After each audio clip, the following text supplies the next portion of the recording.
Gaming these days is expensive. Shelling out $70 for AAA titles is bad enough, but then they gut you with microtransactions, day one DLCs, dark patterns, and other shady tactics. If you're tired of disappointing AAA games and want to try something new, you've come to the right place. There won't be any spoilers here because I genuinely think you should play these games for yourself. Without further ado, here are 11 cheap indie games you should play. Abzu is a beautiful and cozy little game where you explore the ocean. Along the way, you'll encounter remnants of a lost civilization as you work to free different types of fish from these strange portals. Saying this game is beautiful is an understatement. What it lacks in graphical fidelity, it makes up for in art design. Each of the areas you explore is beautifully distinct, like the kelp forest, the coral reefs, the dark abyss, and much more. In each of these areas, you'll find portals to release fish, and you'll find these shark statues where you can meditate. The music in this game is so soothing, and coupled with the gorgeous visuals, these meditation zones can be used for great background noise while reading or studying, or even for actual meditation. The game takes only about 2 hours to complete, 3 to 4 if you're going for 100% completion, but it's an enjoyable ride the whole way. Abzu is a nice, relaxing, fun time that doesn't overstay its welcome, and it's perfect for a chill evening. I wouldn't pay the full price of $20, but I've seen it on sale for as low as $5, which is 100% worth it for a nice, cozy experience like this. Did you ever go to summer camp or stay with your grandparents for a week when you were a kid? Alba, a wildlife adventure, is a charming little game that mimics the feeling of those long-past summers when you felt like you and your friends could accomplish anything. You'll play as a young girl named Alba who visits her grandparents on an island filled with wildlife. Sadly, the natural environment is threatened by the planned construction of a massive luxury hotel. Along with your friend Ines, your job is to get 50 signatures from the local townsfolk to stop the construction of this hotel and save the wildlife. Along the way, you'll catalog all the species that live on the island by taking photos of them. There's a huge variety of wildlife here, from several different types of birds to domesticated animals, woodland critters, and the elusive lynx. Aside from snapping these photos, you'll engage in side quests like restoring the nature preserve, healing animals poisoned by pesticides, and repairing an ancient archaeological site. Alba, a wildlife adventure, gives me happy, nostalgic feelings while playing it, and it's surprisingly fun to capture pictures of all the animals. It takes about 2.5 hours to complete, up to 4 hours if you want to 100% it. Alba, a wildlife adventure is a great game for a relaxing evening for people of all ages. Go check it out. Donut County is a silly little game that tells the story of Mira and her raccoon friend BK. Working at a donut shop, BK delivers to the customers using a suspicious app that opens holes in the ground, sucking everything down into a massive cave. The gameplay here is very simple. You control these holes in the ground, you move them around, and every object you suck into the hole makes it bigger. As the hole grows, you can suck in larger and larger objects until everything in the area is swallowed. It's a very simple gameplay loop, but it's oddly very satisfying and quite addictive. There are several levels with unique gimmicks where you might use the gravity of the hole to pull levers, or transport water, or set off fireworks. Every object you sucked in can be viewed in the Trashopedia, and the descriptions are just hilarious. The whole game is really funny, in fact. The dialogue of all the characters makes me chuckle, and the game gets more and more ridiculous as time goes on. Donut County takes just a couple hours to complete, maybe a bit more if you're going for 100% completion. I wouldn't buy it at full price, $13, but for just a few dollars, this game is a great time. It's simple, fun, and chaotic, a nice fun game to spend a few hours in. Far, Lone Sails, and Changing Tides are two of the most unique indie games I've played in the past few years. In Lone Sails, released in 2018, you'll pilot a steam engine traversing a post-apocalyptic landscape. To progress, you'll have to feed fuel to the engine, which turns the wheels. Any damage to the vehicle has to be repaired, and fires have to be put out. As the vehicle charges across the eerie and beautiful landscape, you'll manage the various functions. At first, it's just the wheels, but later on you'll get access to a sail that lets you take advantage of wind to increase your speed or to move without using your precious fuel. The soundtrack for this game is just sublime, and in moments when I don't have to actively manage any mechanics, I love standing on the front end of the vehicle to take in the environment. Along the way, there are several puzzles you'll have to solve to progress, such as lowering drawbridges and opening doors. The puzzles aren't too difficult, and they do a great job of breaking up the game into segments of exploration, travel, and puzzling. Recently in 2022, a sequel was released, Far Changing Tides. This time you pilot a ship sailing across the sea. Like in Lone Sails, you'll start off with just one main mechanic to manage, but as you play through the game, you'll make more additions to your ship. This time around, the puzzles are a bit more complex, the environment's more detailed, and the soundtrack even more enchanting. I love this game so much. It made some great changes to the gameplay that made it stand out from the original, but it was just as much fun. Both Far Loan Sails and Changing Tides can be completed in about 2 to 3 hours each, but it's worth putting in more time than that to get all the achievements and to just appreciate the beauty of these games. I highly recommend putting both of these games on your wishlist as soon as possible so you can get them at the next sale. Firewatch is an adventure exploration game that tells an emotional story that will leave you pondering the deep questions in life. The game begins with your character, Henry, and his backstory. You meet a woman named Julia in college, you fall in love, get married, adopt a dog, but life isn't as perfect as it seems. Julia develops early onset dementia, and caring for her takes a toll on Henry. After Julia moves in with her parents in Australia, Henry takes a job as a lookout at a national forest in Colorado. We take a hike out to the lookout tower and the game begins. Geez, that's quite an opening right there. Throughout the game, you'll explore the area around the tower, uncovering several mysteries, including the disappearance of some mischievous teenagers, a strange fenced-off area, a mysterious stranger, and much more. All along the way, you'll make conversation with Delilah, another lookout and your supervisor. Whenever you spot something, you'll have the option to report it to Delilah, which opens opportunities for deeper conversation. As the summer passes, you'll find yourself enthralled in the mystery, beauty, and depth of the game's story. While Firewatch isn't a high-octane, action-oriented experience, it's the kind of game that makes you think, and for what it's worth, I really enjoyed the experience. Firewatch is available for free on Game Pass, but if you don't have that, I've seen it on sale for as low as $2. Definitely worth it. There's a developer commentary feature which incentivizes another playthrough for those who enjoyed the game.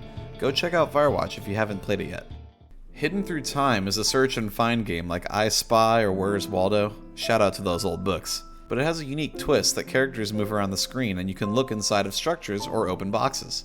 Every level has a list of items that you have to find, ranging from characters to small objects that are barely visible. Each item has a hint to help you find it, but the truly skilled won't rely on them. There are several themes for the levels like prehistoric times, ancient Egypt, medieval times, and the Wild West. The types of items you'll find vary in each themed area. This cozy little game was popular enough to warrant a sequel. Released in 2023, Hidden Through Time 2 puts a fantasy twist on the game, featuring the Middle Ages, Greek mythology, Arabian Nights, and the 1980s? Okay. In addition to the new areas, Hidden Through Time 2 adds a new feature where every level has an alternate environment that you can switch between.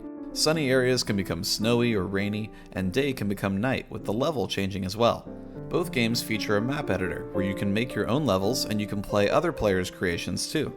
I love these games. They're perfect for some cozy gaming with a podcast or video on in the background. Considering that each of these games offer hours of fun, I'd say it's a great deal.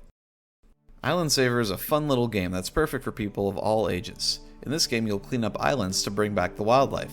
Equipped with a trash-sucking gun, you bring trash to these receptacles and earn gold in the process. As you make gold, you'll have to open a bank account to store the gold, and then you're introduced to the beauty of taxes. Great. Fortunately in this game, taxes are actually useful, as you use these tax tokens to empty out the trash receptacles when they get full, or build bridges and other useful structures. As you clean up the area, plants begin bearing fruit which attract animals, or bankimals. When a bankimal has eaten enough of a fruit, they bloat up, and when the money is extracted, they earn their natural colors. But watch out, as you clean, these disgusting litterbugs will come and try to ruin your day by stealing gold and gooping up the environment. With the gold you acquire, you can buy seeds and plant them to attract the more special creatures. You can even ride certain bankimals, which is essential for reaching certain areas that are difficult to access. Each island contains literal Easter eggs that are necessary for 100% completion.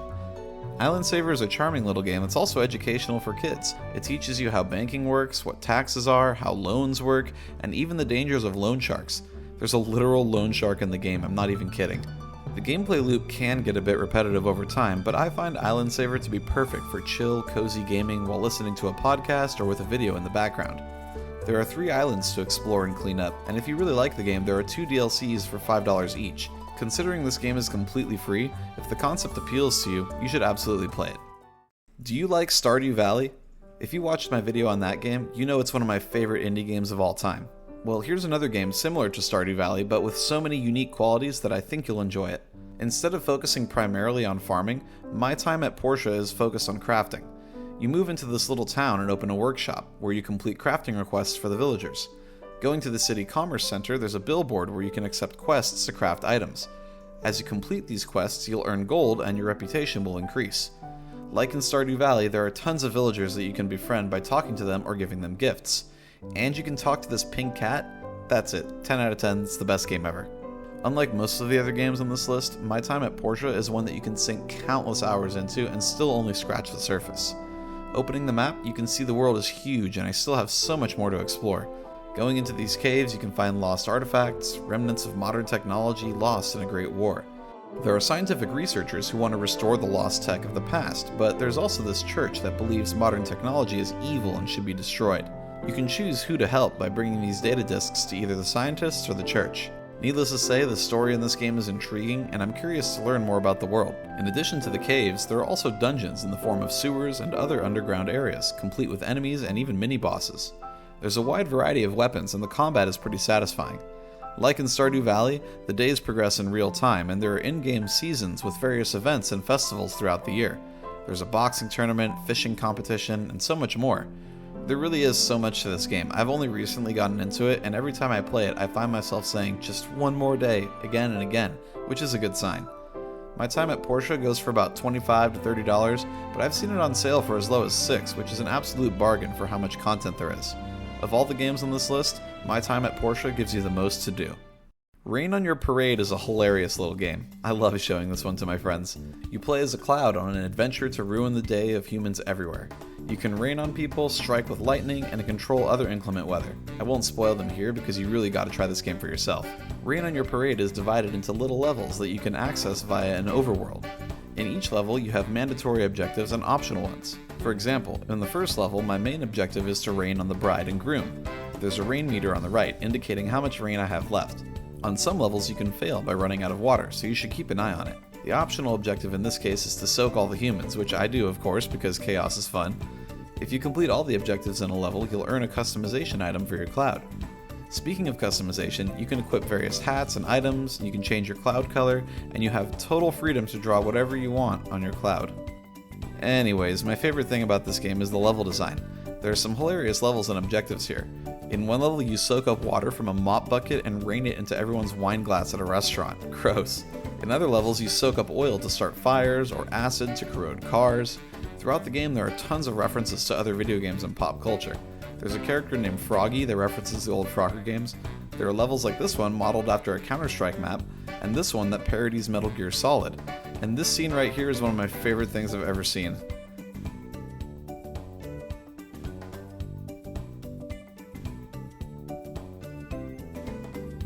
The developers really had a great sense of humor when making this game.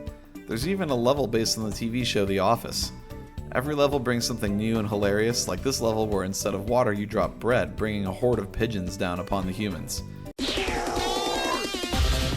Rain on Your Parade is a really fun time, chock full of content with 50 levels to complete, and new DLC was added. It'll take you about 6 to 8 hours to complete everything, a great game for a fun weekend. Rain on Your Parade is a good deal at any price, and you should absolutely check it out. Superliminal is an awesome puzzle game that's taken the world by storm since it was released in 2019. You play as a patient at Somnosculpt Therapy. After watching the orientation video, we fall asleep and wake up in this weird testing facility. After signing the terms and conditions without reading them first, the game begins. Here you'll notice something's a bit off. If you grab these chess pieces and place them across the room, they actually become their apparent size from your perspective. Likewise, you can make objects smaller by placing them up against a wall. In these first few rooms, you're introduced to some basic puzzles to test your understanding of the game's mechanics. This is it. It's very simple at first, but there are surprisingly many twists in this puzzle game. You'll be introduced to the standard orientation protocol, a GLaDOS-like robotic voice that passive-aggressively antagonizes you. Soon you'll encounter the voice of Dr. Glenn Pierce, who sends messages to you via these cassette players strewn about the levels. I don't want to show you too much of this game because it's the kind of thing you really have to experience for yourself. Throughout Superliminal, you can find hidden collectibles like chess pieces and these weird constellation rooms. The achievements in the game are really fun to go for. Altogether, if you want 100% the game, it'll take you probably around 6 to 8 hours. First time playthrough should be about 2.5 hours. If you have a Game Pass Core, you can get Superliminal for free. Otherwise, it's normally priced at around $20, but I've seen it on sale for as low as $8. If you love the aesthetic of liminal spaces and mind-bending puzzles coupled with thought-provoking discussion, you'll love Superliminal. For what it is, this game is a 10 out of 10 for me. Go check it out yourself. I don't even know what to say about this game, so I'll let this Goose say it for me. In Untitled Goose Game, you harass humans and steal their stuff. In each area, you have a list of objectives. Completing them unlocks the next area. For example, in the first area we have to get into the garden, get the groundskeeper wet, steal his keys, pull a rake into the lake, bring a bunch of different items to the picnic blanket, and make the poor groundskeeper hammer his thumb by honking at just the right time. If he sees you, he'll chase you and make you drop what you're carrying. So this game turns into a somewhat stealth-based affair where you have to avoid humans' wrath by causing distractions. I love how you become such a menace that the local townspeople start putting up anti-Goose propaganda. Awesome. Throughout the game you'll encounter more humans, like this boy who's rightfully scared of us, and this woman who chases us with a broom. Can't have that. Untitled Goose Game has exploded in popularity and is now available on PC, Xbox, PlayStation, and the Switch. Prices range from $10 to $20 for about 3 to 4 hours of game time, not counting the bonus objectives. So there you have it, 11 affordable games made by smaller developers that really deserve your attention. Have you played any of the games on this list? Has this video sold you on any of them? Let me know in the comments. Thank you so much for watching. Subscribe to the channel if you enjoyed the video, and I'll see you in the next one. Peace out for now.